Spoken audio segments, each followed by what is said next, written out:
hingammadin hin taphachiisin jechuu miti jaartii.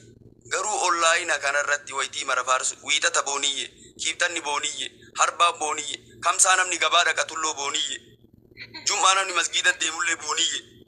Booniyyeen ardiin guutamte. Kaabni booniyye, kibbi booniyye, baha booniyye, dhiini booniyye, salaatan seentu booniyye ati. Nyaattu booniyye, raftu booniyye, kaatu booniyye, fuula dhiqattu booniyye, mana fincaanii deemtu booniyye. Akira gaafa booniyye tanaan wal dhabde. Booyaa waraqaa matarra marataa akka ispaaltiirra hin deemne bichaasi. Akka ammootiniin isii yoo wal dhabde caammaa miila takkaatiin akka ispaaltiirra hin deemne.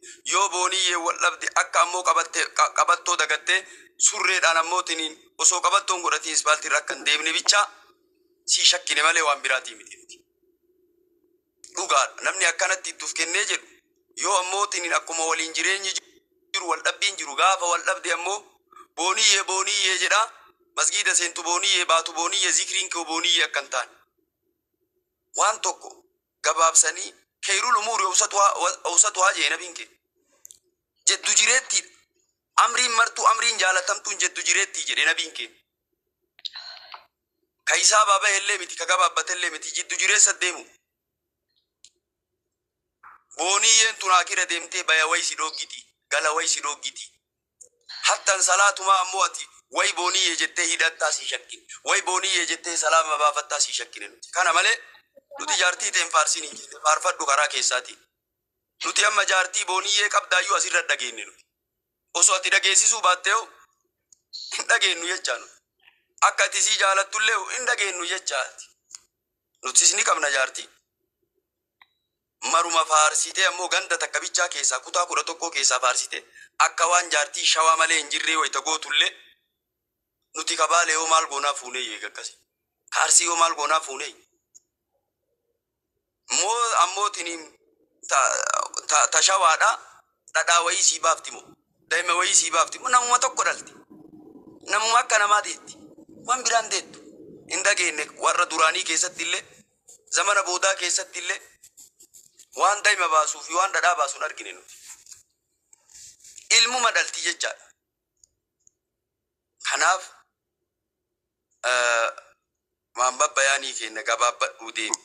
Maaliif namni fuuldura nama laala osoo amrii kee kana namni nama sheekaa kana namni diinaaraan haasooni nu haasooni kun diinaaraan sharafamti. Widdiidhaa beeki ammuma addunyaa mara walgeetti. Haasooni namni taraa wayii haasawoo fudhataman qabu namni laaleetumaan biraa dabre.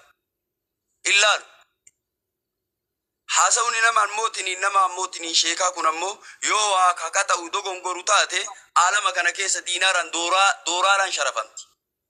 Arra kakaabaa kibbab kennee kabaa dhiyatti kenne. Akka namaa macaawwachaan taane akka namaa ammootiin heebaa ofii keetirraallee hin fuudhin. Namni diiniin kabajaa nama godha. Diiniin sihii gosa hin beekne gosa ta'e mul'ise. Sihii maqaa namni hin beekne maqaa sitti godhe. Sihii maqaa hin beekne ka maqaa sitti godhe kana diinii kabajee barcumarra si kaa'ee kana ati ammootiin heebaa ofirraa hin fuudhin. Uffata ammootiin diiniin si uffise uffata kabajaa kan ofirraa lafa hin godhin. Akkuma diiniin si kabajee barcumaa si jala kaa'eetiin namni illee nama diinii jedhee si kabaje kana kabajaa abbatu ofirra laallata. Barcumaa abbatu ofirratti laallata. Kanaaf bakka teettullee laali akka itti haasoytullee deemi. Diiniin jecha bichaa miti daawwaan. Daawwaan deemsa keessatti daawwaa namaa taata sila. Nyaata keessatti, teessuma keessatti. Nabii keenya alayhi salaatu wasalaam deemsa isaanii haala isaanii ilaalanii nama hedduu aman. Haaluma isaanii osoo daawwaan haaluma isaanii.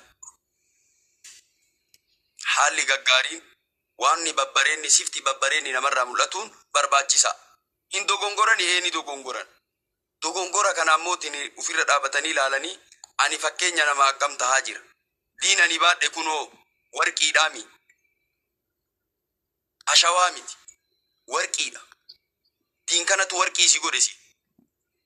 Kanaaf akkasitti mamma bayaan deemisiin jedha dhaamsa kiyya kuni dhaamsa obbolummaati. Badummaa garaa siin qabu. Badummaallee garaa siin qabu. Wallahi rabbiin argaa rabbiin sa'aatii kana. Namni kulli irra feemiyam. Itoophiyaa isaa 8. Wallahi badummaa garaa siin qabu. Dhaamsa kiyya kun. Nasiyaa kiyya kun. Amma booda akkasitti hin deebine akkasiin barani. Sunsani. Lammeessu. Wanni diinii kenna ammootiin arrabsiisaa jiru warra akkami.